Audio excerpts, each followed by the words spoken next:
Hi guys, sis nak masak apa ni sis? Okay guys, ini bahan-bahan yang sis perlukan ya. Okay, you all boleh nampak ada apa dekat situ. Pepperoni, chicken pepperoni. Kita ada frankfurters ya, ada daun limau purut. Mana daun limau purut? Daun limau purut mana? Daun limau purut itu daun ketumbar Mika. Daun limau purut cari. Itu daun limau purut Mikael. Okey, sis gunakan juga limau nipis ya. Limau nipis lebih kurang dalam 2 biji untuk sebungkus. Ni. Sebungkus spaghetti yang telah pun sis rebus al dente guys ya. Okey, sini apa pula ni?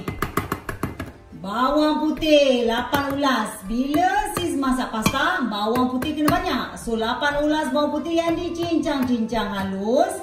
Okey, sis ada sebiji bawang besar ya yang kita dadu.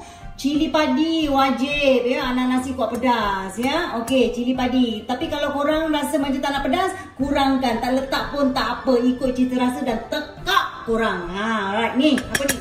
Broccoli. Broccoli ni, okey, sis dah celur dia. Bila kita celur, okey, kita cepat-cepat masukkan dia dalam air sejuk supaya kita stop the cooking process ya. Apa ni guys? Minyak zaitun dan juga sedikit nampla. Alright? Dan jangan lupa ni cube tom yum Maggi ya. Macam sis suka letak cube dan juga paste tom yum dalam masa yang sama ya. Sis combinekan rasa dia. So kita tak perlu apa guys? Tak perlu garam. Alright? Kalau boleh kita kurang-kurangkan garam tu ya. Darah tinggi dia non, jangan guna garam banyak. Okay, less is more. Bismillahirrahmanirrahim.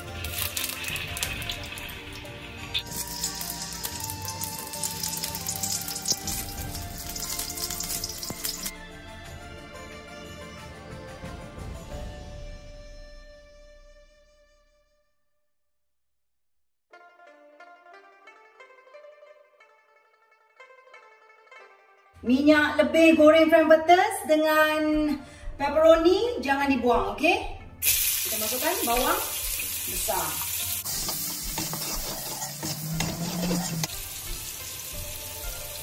Bawang putih guys. Cili padi guys.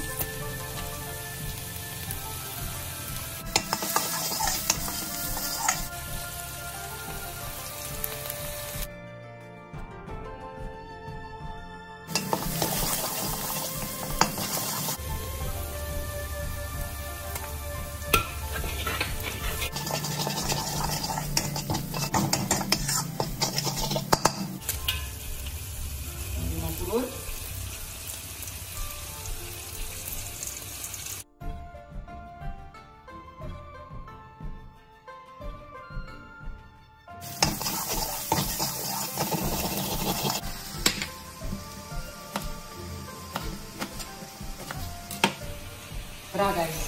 Hai. Oi. Hai.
Nampaknya. Siap bodoh.